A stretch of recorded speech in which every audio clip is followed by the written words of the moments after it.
To taste this rich, fill it to the rim. With Brim. Fill your cup to the rim with the richness of Brim. Introducing the strawberry. Plain California strawberries. They're great straight. Adult themes on television. Find out how to make TV better for your family. Shockwave's Television in America, Saturday at 6 on 11.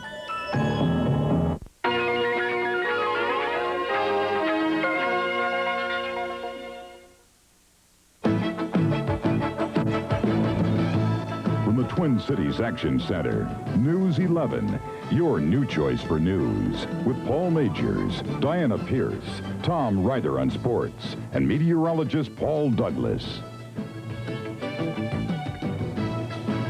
Good evening. Topping tonight's News 11, a critical time for Minnesota farmers. A period in which they could make or break their farms. So far this season, cold, wet weather has slowed spring planting on many farms, but there's still a ray of hope for a good season. Jeff Reisman leads a team report on the outlook for farmers.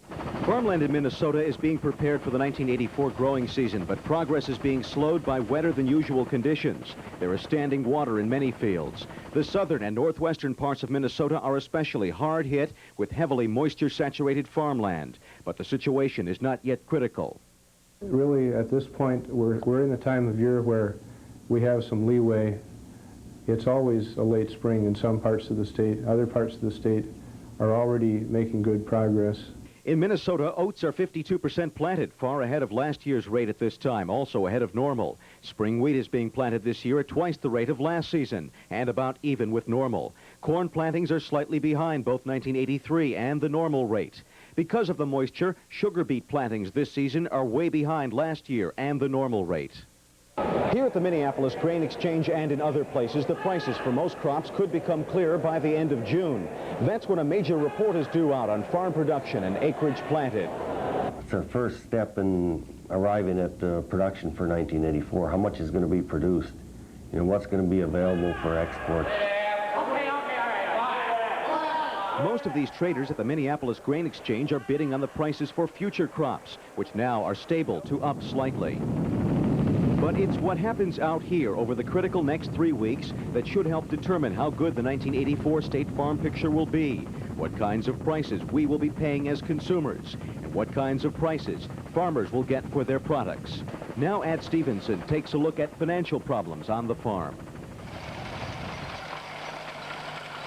Dan Huns is in trouble.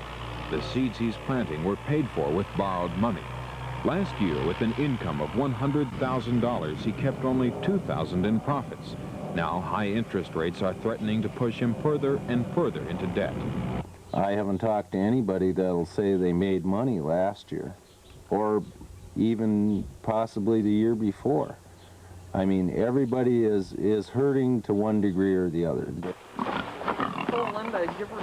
In Minnesota, 16,000 farmers like Dan have turned to the Farm Home Administration for help. Last month alone, there were more than 800 new loan applications. For the young farmer who's struggling, the FHA is often a last resort. But now the agency is running out of money. More and more farmers are being told they don't qualify because they are a bad financial risk. We're seeing the most difficult time for farmers to get credit, to get their crop in the field, to pay their bills, and to stay current on farm payments. I haven't seen a situation this severe for 25 years that I've worked with agriculture. How long can the government loan us money when you can't even service that debt? And what's really going on? Over the last decade, thousands of small family-owned farms in Minnesota have disappeared. Paradoxically, other farms are thriving. Dale Shornack has that story.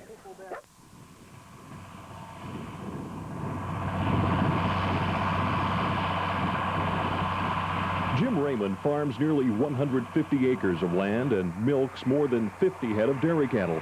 7 years ago, he bought this farm near Howard Lake, Minnesota, for $1,000 an acre. Today, unlike a lot of farmers, he's in pretty good financial shape. But with so many of his colleagues going broke, how does he stay in business? It's management. It's, I think a lot of people had a desire to get big. Too big, maybe. Too fast. Jim says it's also important to keep a healthy outlook. Your attitude has a lot to do with how you're going to make it, I guess.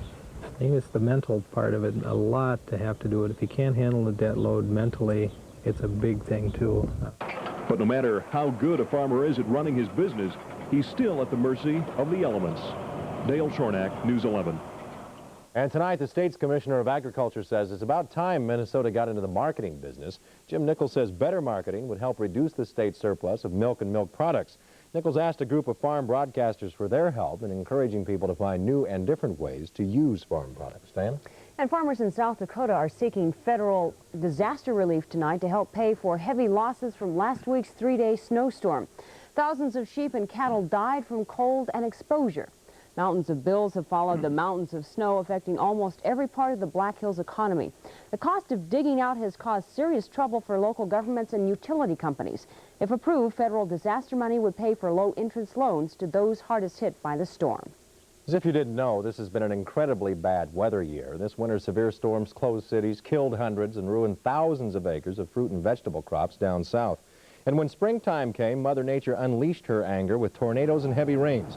In fact, since the beginning of the tornado season, hundreds of tornadoes have skipped across the U.S., leaving a path of death and destruction. Some of those right here in the Twin Cities, as we all know, last week in Long Lake, St. Anthony, and New Brighton. We all know there's nothing we can do to stop tornadoes, but the technology is available to tell us where the twisters are. It's called a Doppler radar, and the National Weather Service here says it wants one, so that it can keep us better informed about bad weather. So today, the Weather Service got the ball rolling. We have a team report from News 11 meteorologists Paul Douglas and Joe Dandria. The Apache Plaza in St. Anthony was one of the areas hit hard by last week's tornado. Today in the plaza parking lot, Minnesota Congressman Jerry Sikorsky, along with employees of the National Weather Service and some Minnesota businesses, started a fund drive to buy a new Doppler radar system, a radar that could have provided an earlier warning of last week's storm. The Weather Service employee who is starting the fund drive said the storm prompted his actions. We feel this was the last straw, in my opinion, that I've got to do something now, and that's why I'm out asking the support of the people to put one in. The Weather Service chief meteorologist says his organization needs donations because even though the government is developing a new Doppler system, it may not be implemented here until the early 1990s. The very superior Doppler radar that is integrated with a very high-powered system and is our next generation radar for the Weather Service, but we don't have the money to put in interim systems and the new systems as well. With more on how the new Doppler radar works and how people can contribute to it, here's Paul Douglas. It's been over a week since a tornado ripped into St. Anthony with winds estimated to be 200 miles an hour. Why wasn't there more warning? Well, last Thursday's severe thunderstorms weakened as they approached the Twin Cities, and then intensified explosively as they passed right over Minneapolis, spawning an 8-minute tornado. But local meteorologists were unable to see that twister. Here's why. Ground clutter. It's caused by radar beams bouncing off tall buildings, and it literally creates a blind spot directly over the Twin Cities. For this reason, the National Weather Service insists that it needs a reliable, state-of-the-art Doppler radar, a radar so sensitive it can detect the movement of tiny raindrops and calculate wind speeds. In most, but not all cases, Doppler can pick up rotating thunderstorms capable of unleashing a tornado. The identification of the system that has been proposed for us for use is a Cavoris model system Doppler radar, and the Doppler feature itself will give relatively good definition within 40 miles of the Twin Cities metropolitan area. It will eliminate the ground clutter that you have seen described that obscured even the severe thunderstorm and tornado that struck this area, and it gives the opportunity for the analysis of a system while it is being born, not after it's been created. And Graf adds that if the money can be raised, a new National Weather Service Doppler radar could be up and running in 7 to 10 days. In the past year, there have been some major breakthroughs in Doppler technology. Even though we still wouldn't be able to predict each and every tornado, the general feeling is that this new Doppler radar would greatly improve the National Weather Service's ability to predict severe weather. But the local National Weather Service needs your help. They need your contributions. They need a Doppler radar desperately, and you can contribute $1, $5, $10, $100 to the Doppler Radar Fund, St. Anthony National Bank, 2401 Lowry Avenue Northeast in Minneapolis. Contributions are tax deductible. They need $100,000. They already have $10,000. A Doppler could be up and running within 7 to 10 days. Paul and Diana, in Oklahoma City, all 3 commercial TV stations have Doppler radar. That sounds great. But what that can lead to is 3 different interpretations of where the tornadoes are forming, which can produce just total chaos and confusion in the viewers' minds. Now, there's a part of this story that we seem to be reluctant to discuss because I think it involves another television station, that station being Channel 5, which has a Doppler. It's my understanding that the National Weather Service is tied into that Doppler. I want to ask you the question, give me an honest answer. Why don't they use that? Why do they need a new Doppler? The National Weather Service does have a tap, apparently, on KSTP's Doppler, but there have been some problems with Channel 5's. Certainly, they were the innovators in Doppler technology nationwide, but since Channel 5 put in their Doppler, there have been some improvements to eliminate and reduce ground clutter. There have been some breakthroughs, and that's why the National Weather Service is pushing for a new state-of-the-art. We need it, and it's something which could save some lives in the future. And what we need it for is the whole community, right? That's right. This sort of transcends station ratings, etc., hype, promotion. We need this to save lives in the future. All right, So Paul. it's for the National Weather Service. You bet. Thank you. Thank you. 500 federal prisoners will be doing their time in Rochester, Minnesota next year. Federal prison officials announced today that remodeling of Rochester's Old State Hospital will begin in June, and the first prisoners will arrive in October. About 200 area residents will be hired to staff the facility. But some Rochester natives are still angry about the prison. They are planning to sue the government to overturn the sale. Good news and bad news for residents of Adrian, Minnesota. The good news is the federal government has approved a $119,000 grant to help the city build 3 new water wells. Last January, Adrian had to abandon 2 of its wells when officials found hazardous chemicals in the water. But the bad news is that Adrian had asked for $600,000 in federal assistance, almost $500,000 more than they got. City officials say they're not sure yet whether the lower amount will be enough to pay for the replacement wells. The first Minnesota Marine to return from his tour of duty in Beirut is back on home soil tonight. Lance Corporal Todd Mobrotten was one of the more than 200 Marines who first saw action in Grenada, then shipped out to Lebanon to replace the group who went through the bombing last October. Todd will be home on leave for the next 3 weeks, but no matter how he spends it, it will be hard to top today's homecoming.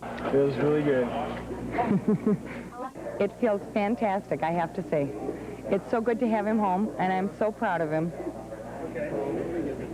It's nice having a Marine in the family. Todd's homecoming will be followed by 24 more Minnesota Marines and 27 from Wisconsin. Coming up, a post office drug bust. And a jury begins to decide the fate of the so-called weepy-voiced caller. That's all next. Paul? On the way, a little bit of thunder, a little sun, and a plethora of clouds for the weekend. Tom? All right, Paul, I'm here at the Metrodome. Of course, the Twins are playing the Oakland A's, but I'm down here for a little bit more than that. I just visited with Calvin Griffith. Very interesting conversation. We'll talk about that when the sports comes on. Paul, Diana? Also coming up on the News 11 hour, senior citizens stay in shape with the help of the 11 Health Fair. And later, a look at stark studies of photographic art from one of the best. We'll be right back.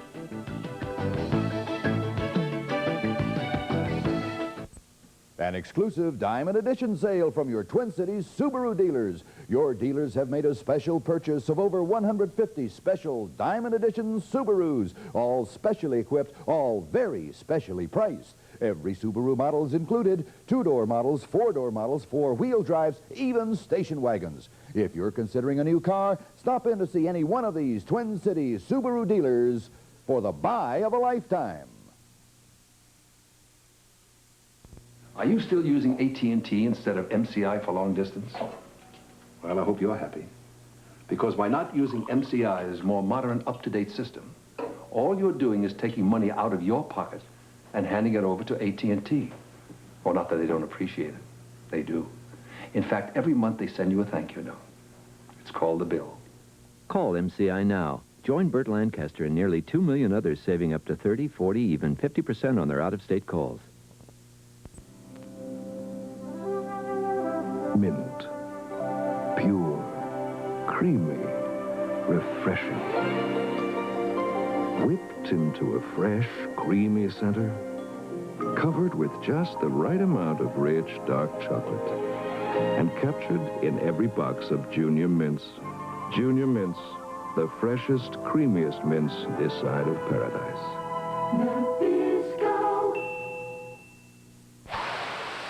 It's here, Twin Cities. 20 years of rock and roll in stereo on the new KJO 104 FM. Bond was set this morning for 8 Minneapolis postal workers who were arrested yesterday on federal drug charges. U.S. Attorney Donald Lewis announced today in Minneapolis that the workers are charged with selling marijuana and cocaine. Yesterday's arrest followed a 10-month investigation into the sale of drugs by Minneapolis postal employees. Federal authorities say the investigation will continue. A jury is now deciding the fate of Paul Stephani. He's accused of trying to kill a Minneapolis woman. He's also a suspect in a pair of Twin Cities murders and allegedly is the weepy-voiced caller who phoned police confessing to the crimes and pleading for help. News 11's Bernie Grace has more on the case being decided right now. It was nearly 2 years ago, 21-year-old Denise Williams was hospitalized after being stabbed numerous times. Williams, an admitted prostitute, had been to Paul Stephani's apartment and performed sexual favors. On the way back to Hennepin Avenue, the two got into a bloody fight.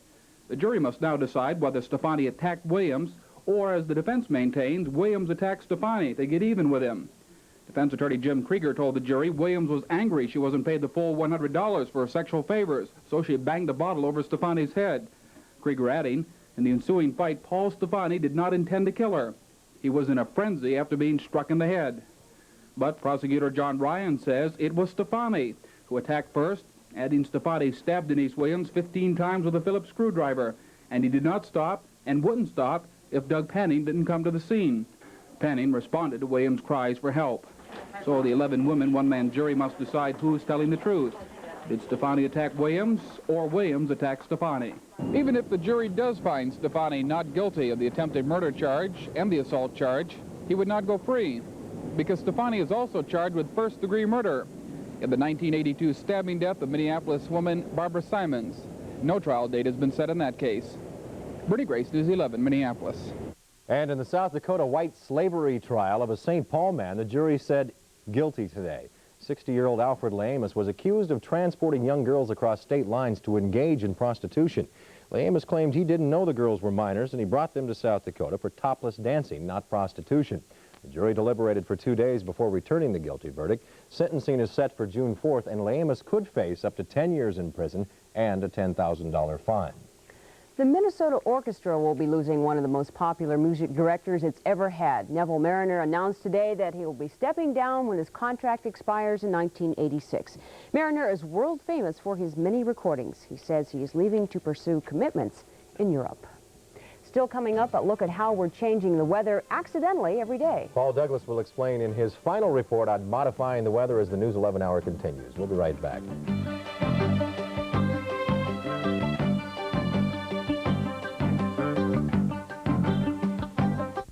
Minute rice fits the way you want to cook today. Olé! It's Spanish rice with beef, a minute rice cuisine in 20 minutes recipe. A fiesta of robust flavor, made in one pan in 20 minutes. Just cook beef, tomatoes, vegetables, spices, and always perfect minute rice. Fantastico! Spanish rice with beef, one of the cuisine in 20 minutes recipes on the Minute Rice box. Another delicious reason. Minute rice fits the way you want to cook today. In today's world, everything revolves around the dollar. Each of us works hard to put together a few bucks, and then in spending them, these poor little dollars have to work harder than ever. This brings us to Drug Emporium, where your dollar goes farther. You'll save on prescriptions, you'll save 20 to 25% on cosmetics, you'll save up to a third on specialty items, 40% on greeting cards, and up to 30% or more on name-brand drugstore products. At Drug Emporium, your dollar goes farther. Shop Drug Emporium and give your dollar time to relax. Sure, farming is hard work, but it takes a lot of thinking, too. I thought long and hard before I tried new Bucktrill corn herbicide last year. I found it does more than stop broadleaf weeds. It stops me from worrying about vapor drift and stalk brittleness. When you stop and think about it, it just makes sense to use Bucktrill, the post-emergent herbicide that does its job and stops. Stop weeds, stop worry. The Bucktrill stops here. Weather modification is already paying off for farmers west of the Mississippi by producing more rain and less hail. But in the final part of his special report, Weather Made to Order, Paul Douglas discovers that we're changing the weather accidentally every day. Again, you have to be very aware of what the weather conditions are so you don't seed potential flash flooding situations and so forth. June 9th, 1972. Rapid City, South Dakota is inundated with 14 inches of rain in 8 hours. A nearby dam bursts, unleashing a deadly wall of water and mud. 238 people drown. Earlier that afternoon, the clouds near Rapid City had been seeded with salt. Did the rainmaking experiment backfire? Survivors think so, and they sue the federal government for damages. But they fail to prove that cloud seeding triggered the flood. And 11 years later, the court case is dismissed. February 1978. Heavy rainstorms punish Southern California. Mudslides leave 10 dead and damage approaching $50 million. Again, it's discovered that clouds nearby have been seeded. Were these floods man-made? Highly unlikely, according to scientists and professional cloud seeders like Tom Henderson. In the middle of all of those projects in the last 30 years, we do not have a case of flooding that has been associated with any of the seeding events. Never, in all that time. The weather seems to be getting worse every year instead of better, and it seems to be more frequent. These farmers in northwestern Minnesota are blaming 5 years of record flooding on cloud seeding projects over North Dakota. Well, all the evidence seems to indicate that we are in a wet period, and this idea of increased precipitation probably seems to be more or less a natural event. But local farmers aren't convinced, and last weekend in Thief River Falls, they took their complaints directly to the cloud seeders. All agreed that more research is needed into possible downwind effects of weather modification. There needs to be more emphasis placed in research in cloud modification capabilities. It could be an appreciable influence downwind, but you can't show it, you can't prove it in court.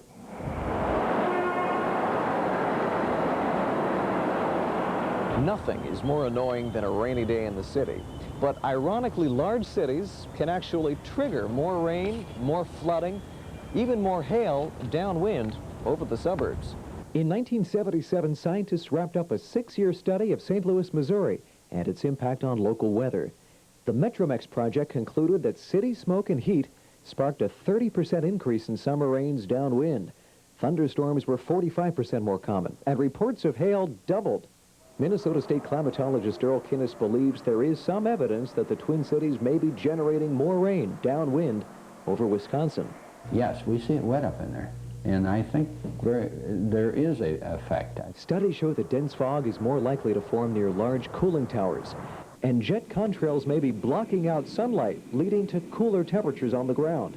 I've seen the entire sky in the western part of the United States covered with man-made clouds from vapor trails. We are changing the weather, accidentally and on purpose. Potential benefits of cloud modification, until we have the firm facts, are too much to be ignored. Most experts agree. Farmers are already benefiting from more rain and less hail, and these savings are being passed along to consumers. Are the benefits of weather modification worth the potential risks? The answer is still pretty much up in the air.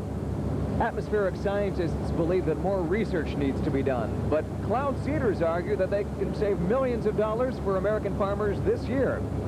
Only one thing is certain. Weather tinkering will demand new safeguards, new regulations, and a new sense of responsibility from those folks who offer weather made to order.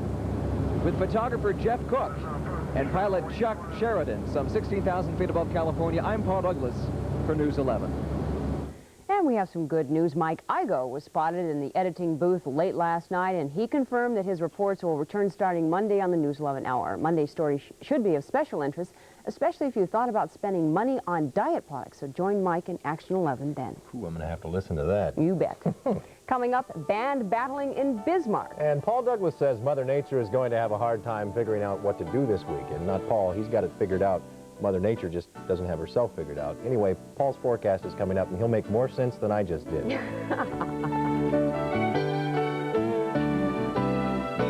Now, the Starving Artist Group can help you change any room in your home from this to this, or from this to this. This Sunday only, a spectacular new collection of original oil paintings will be on sale at rock-bottom Starving Artist prices. Believe it or not, there's nothing over $39. A huge collection from talented professional artists and nothing over $39. Starving Artist Group art sale Sunday only. Holiday in Roseville, holiday in Bloomington Central. Nothing over $39, noon to 5 p.m. I grew up with Toro equipment here at Latrobe. I know it lasts. That's why our new rider is a Toro. It's so durable. It carries a 2-year warranty. All the Toro riders do. And talk about versatility.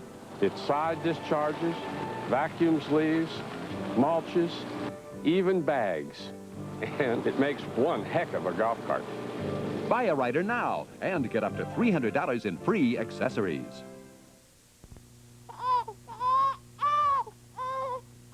Fairview Hospitals announce a birth. One of such significance that already at the age of a few days, it promises a lifetime of contribution to the health of its community. The birth, not of a child, but of a new hospital, Fairview Ridges. Now with 5 hospitals, Fairview is bringing health care to more people than ever before. In 11 Country tonight, the man who made store-bought frozen pizza into an empire is now working banker's hours. Gino Paolucci recently took over the Miller Hill State Bank in Duluth, and in 3 months that he's been running it, bank deposits have more than doubled. At a grand opening ceremony held earlier this week, Paolucci expressed his appreciation for the public's response to his consumer-oriented bank.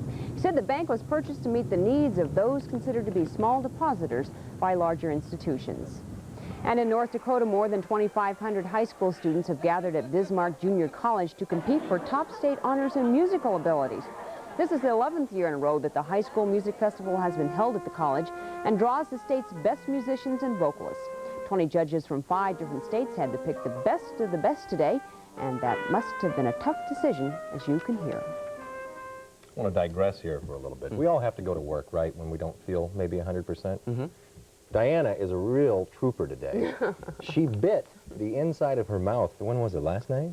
Oh, it was a week ago. A week ago. And, folks, she's in a little bit of pain here right now. And well, I rebit it today, so just call me clumsy. Yeah, you're suffering a little bit. Yeah, it hurts. You're going to make it. Send your cards and letters to WTCN. Anyway, we hope you feel better.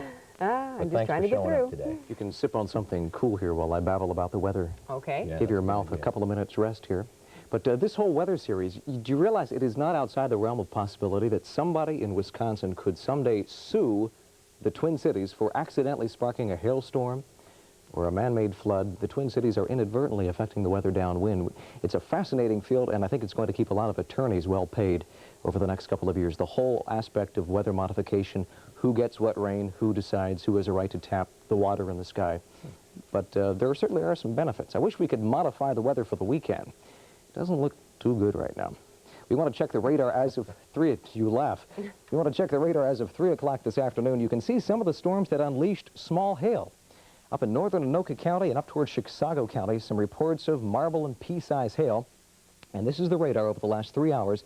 And you can see more showers and thunderstorms have been sprouting up just to the west of the Twin Cities, from about Mille Lacs southwestward to Redwood Falls. They're moving towards the east. We want to check live radar, show you what's happening right now.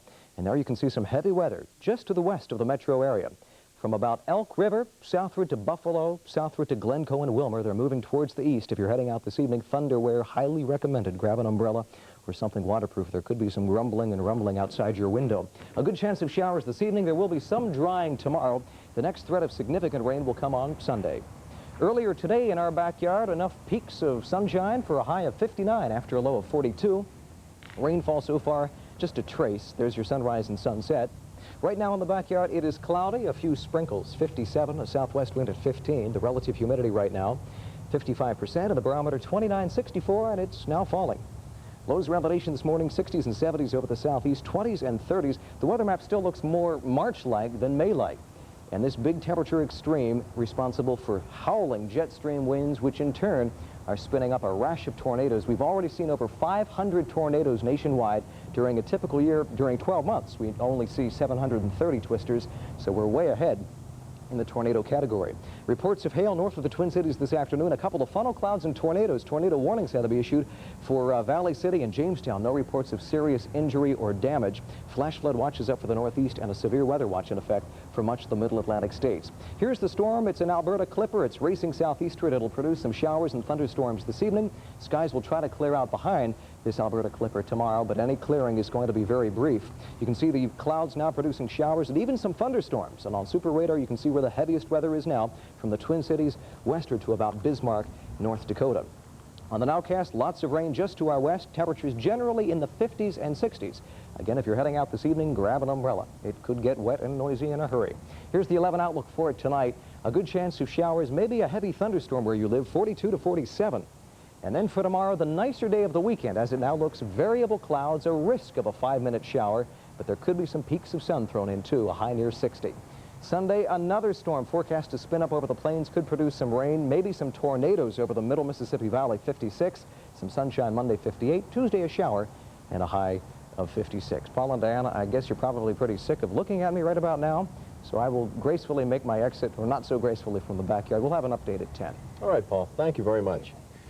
The week-long 11 Health Fair continues tonight with sites open all across 11 country. And the turnout at one of the sites today has everyone involved in very high spirits because more than 150 people passed through the fair at the Divine Redeemer Hospital in just 1 hour.